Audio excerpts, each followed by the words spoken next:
Assalamualaikum. Myself Sabiha Badshah. Welcome to Anglo Urdu High School English Medium.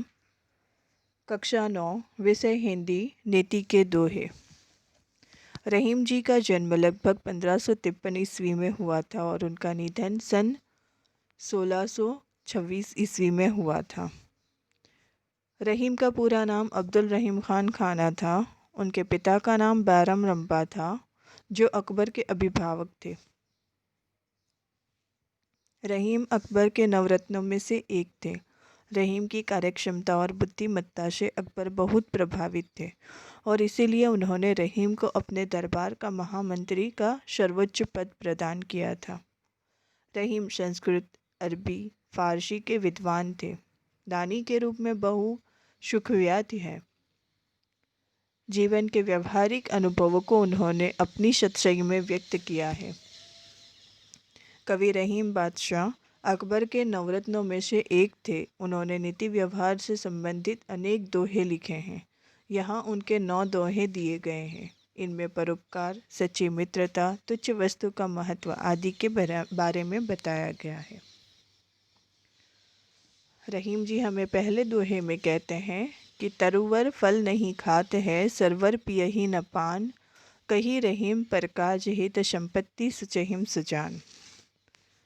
रहीम जी कहते हैं कि पेड़ अपने फल नहीं खाते हैं और सरोवर अपना पानी नहीं पीते। इसी प्रकार ज्ञानी पुरुष परोपकार के लिए ही धन संपत्ति का संग्रह करते हैं। कहीं रहीम संपत्ति सगे बनत बहुत बहुरीत, विपत्ति कसोटी जे कशे तेई सांझे मीत।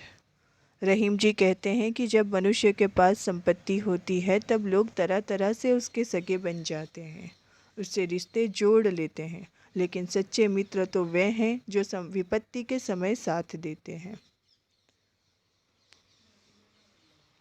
तीसरे दोहे में हमें रहीम जी बताते हैं कि रहीमन देखी बडेन को लघु न दीजिए डारी, जहाँ काम आवे सोई कहाँ करे तरवारी। रहीम जी कहते हैं कि बड़ों को देखकर छोटों की उपेक्षा नहीं करनी चाहिए। जो काम सुई करती है, क्या वह तलवार कर सकती है। दिन सबन को लखत है, दी नहीं लखे न कोय, जो रहीम दी नहीं लखे, दीन बंधु सम होय।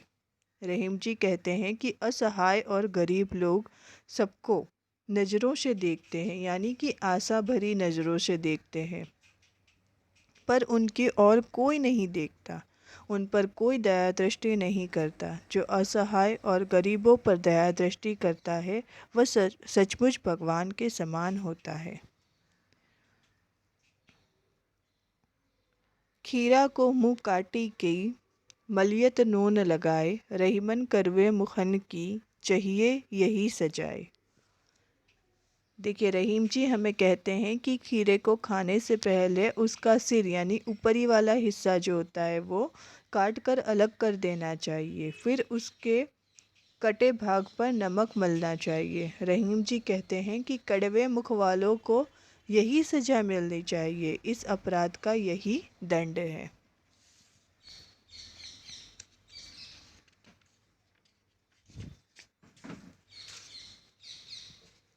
जो रहीम उत्तम प्रकृति का करी सकत कुशंग, चंदन विष व्यापत नहीं लपटे रहत भुजंग।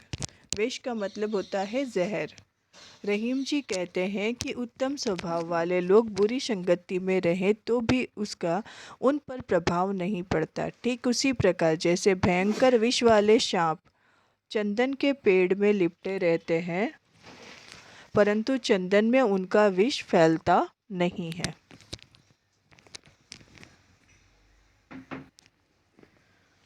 बिगड़ी बात बने नहीं, लाख करो किन कोय, रहीमन बिगर दूध को भते न माखन होय। रहीम जी कहते हैं कि बिगड़ी बात लाख प्रयत्न करने पर भी सुधर नहीं पाती। ठीक उसी तरह जैसे फटे दूध से जमाए गए दही को कितना भी मथा जाए उससे मक्खन नहीं निकलता। रहीमन विपदा हूँ भली जो थोड़े दिन होय, हित अनहित या जगत में जानी परत सब कोय।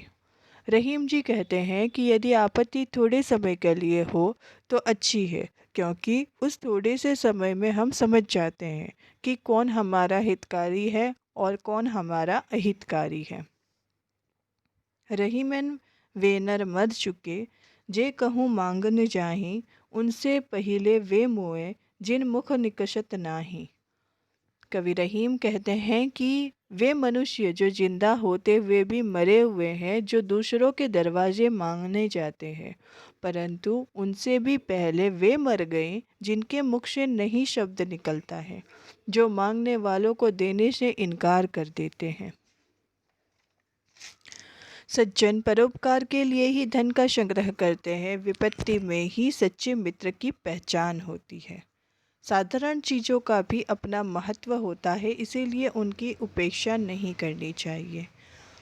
दीनों पर दया करने वाला दीन बंधु यानी कि ईश्वर के समान होता है। मुख के कड़वे वचन बोलना अपराध है, इसकी सज़ा मिलनी चाहिए।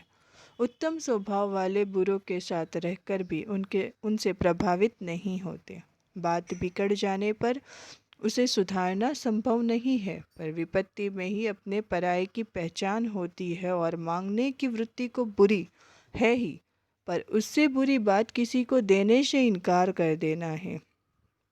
इस प्रकार रहीम जी ने अपने इन दोहों में परोपकार, सच्ची मित्रता, तुच्छ वस्तु का महत्व आदि के बारे में बताया है। Thank you for watching. जज़ाकल्लाह।